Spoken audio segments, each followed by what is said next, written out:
the reason I brought up Marcus to begin with was he's current player brained, and every time he wants to play Edison, and he'll send me these decks. It's always power tool combo, zombie, zero trap, and like we'll be brewing some interesting combos or whatever. But Right.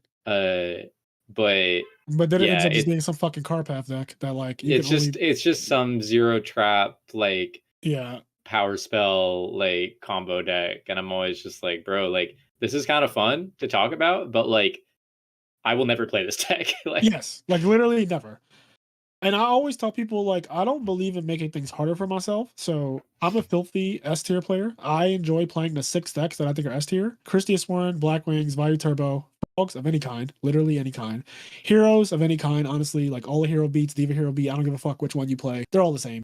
They all play fucking 5 to 4 Stratos or whatever, and do kind of the same thing. Gemini Spark Alias decks, zombies, and I think that might be all of them. Yeah, that's 6. So those are my 6. Those are like my 6, ridiculous decks in the format. And then every time I play something that's below that tier, like I'll try to play Quick Draw. I will try to play a Machina deck. I will try to play like anything else, like a Flam. I'll try to play Flam. I'll try to play Glad Beast. Because in theory, Glad Beast is like so good, right? Like it's so good in theory. It's like, oh man, you have a great matchup against like, frogs. Like you just invalidate the frog deck completely. It doesn't matter who it is. Like it could be Rodneck or it could be fucking anybody. You just like completely shit on them. But then like you play these decks and you run into somebody playing like Blackwings or whatever, and you just see how easy it is for them to beat you. Like they don't even work hard. Yeah. They just fucking beat you. And that is the thing that really like I don't care to play to prove that I know how to grind out games really hardcore, or like I don't need to make all these great reads. I'm just trying to fucking destroy you with like this deck is broken, and I'm not trying to work super hard for it. And I feel like when you play Glad Beast or Quick Draw and you have to like resolve 3 Pot of Avarice to beat the Blackwing deck, like that's just too much. Like I do not want to do that. Like I'm just not a fan.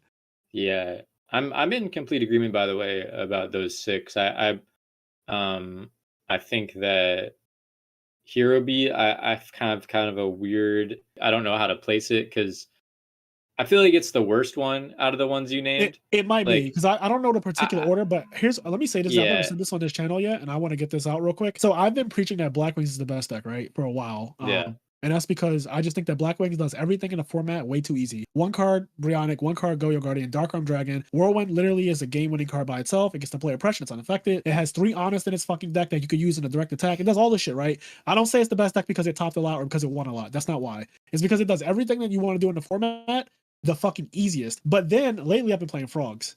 Gotta say that if I had to say any other deck was on the level of Blackwings, or maybe possibly, I can't believe I'm saying this, but maybe even possibly better.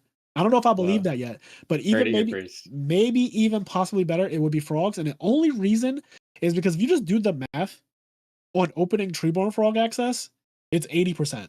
Like 3 swap, 3 substitute, 2 Treeborn Frogs, and 1 for 1. Literally 80% that you, so 1 out of 5 games you won't see Treeborn Frog access in your opening hand specifically.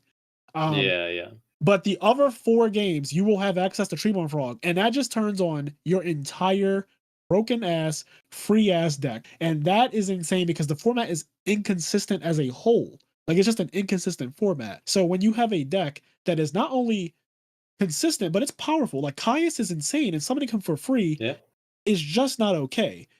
So the only deck that I think actually is like kind of up there in the S tier, like if there was an S plus, it would be Blackwing Frog. And I don't care what build of frogs you're playing. I'm not debating the junk thing versus the hero. Yeah, I'm the same. I can't care about I can't Frog like I versus look in the junk versus Discords. hero. I look in the It's Discords fine. and I They're all read the fine. conversations. They're all the fucking same. Like you're all just trying to cope. All of you are trying to cope. I'm finding I actually don't really it is kind of like splitting hairs, but I don't really agree with what you just said though, because I think zombies and Vayu are the 2 best decks. And I think that for sure. I mean, I say for sure, but like I do feel strongly about that. I don't really have a strong opinion about which one's better. Right. I think that I've played so much Vayu that I would love to say that, but I also there's very few people that have played both to the extent that I feel can have like a reasonable opinion on both. Like there's a lot of people that have soloed zombies or soloed Vayu and have the opinion that they have. I've played both a decent amount, but I don't know. Yeah, it's hard for me to judge which is better. But I think like Frogs is third, Blackwing's fourth, Christia Sworn or something is fifth, like or like some kind of Light Sworn variant or something. And then Heroes like because Christia is ridiculous. Yeah, like Heroes, I feel like could drop to the tier, like the top of the tier below, or just be like the sixth. Yeah, like that's how I feel. But I just like Heroes are really strong though, so it's such a good deck. It's just so fucking consistent at what it does, and I put a lot of value on consistency. Again, you play anything in A tier or lower, like Flamvels and shit, and all of these decks can keep up with the S tier decks, right? In certain games, but then there are those hands where you draw Flamvel Magician and like you know what I mean? Like there are those hands that remind you that you're not playing a deck that's like, this could just be Goblin Zombie. I was testing Flamvel Hey guys, if you like this clip, we have full video versions of our podcast episodes available on the IMNerd Patreon, as well as exclusive content. If you'd like to listen to our full podcast episodes or find us on any other social media platforms, you can do so by clicking the link tree below.